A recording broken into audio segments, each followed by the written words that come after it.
أعوذ بالله من الشيطان الرجيم يريدون أن يطفئوا نور الله بأفواههم ويأبى الله إلا أن يتم نوره ولو كره الكافرون هو الذي أرسل رسوله بالهدى ودين الحق ليظهره على الدين كله ولو كره المشركون يا أيها الذين آمنوا إن كثيرا من الأحبار والرهبان ليأكلون أموال الناس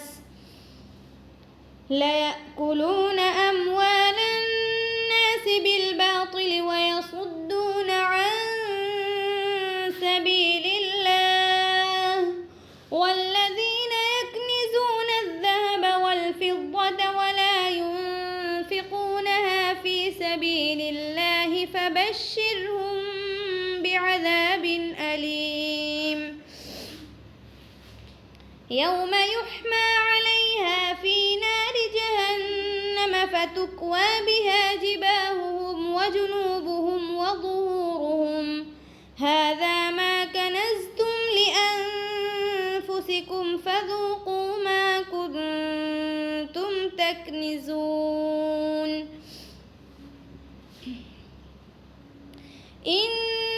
عدة الشهور عند الله 12 شهرا في كتاب الله يوم خلق السماوات والأرض منها 4 حرم ذلك الدين القيم فلا تظلموا فيهن أنفسكم وقاتلوا المشركين كافة كما يقاتلونكم كافة واعلموا أن الله مع المتقين إنما النسيء زيادة في الكفر يضل به الذين كفروا يحلونه عاما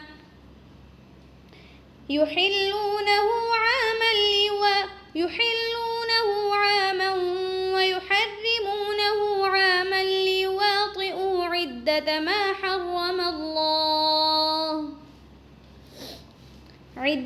ما حرم الله فيحلوا ما حرم الله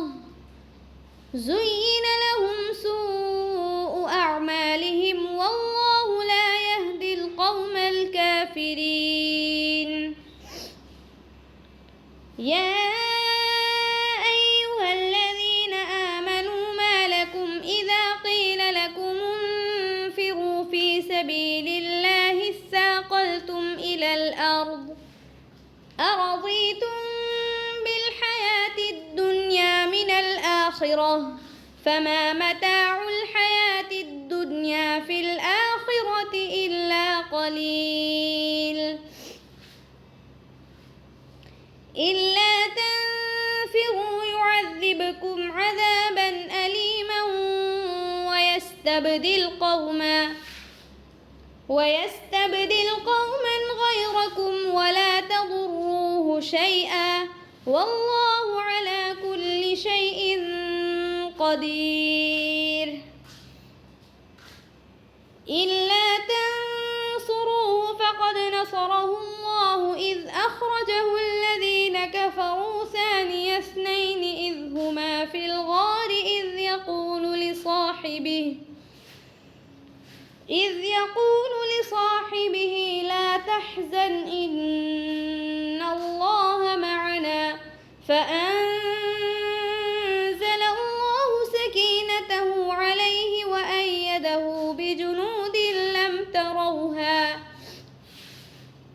وجعل كلمة الذين كفروا السفلى وكلمة الله هي العليا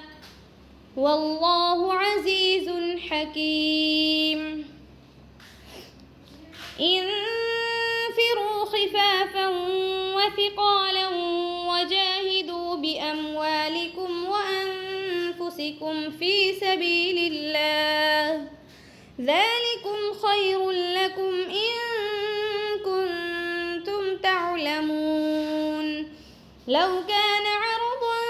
قريبا وسفرا قاصدا لاتبعوك ولكن بعدت عليهم الشقة وسيحلفون بالله لو استطعنا لخرجنا معكم يهلكون أنفسهم والله يعلم إنهم لكاذبون عفى الله عنك لم أذنت لهم حتى يتبين لك الذين صدقوا وتعلم الكاذبين لا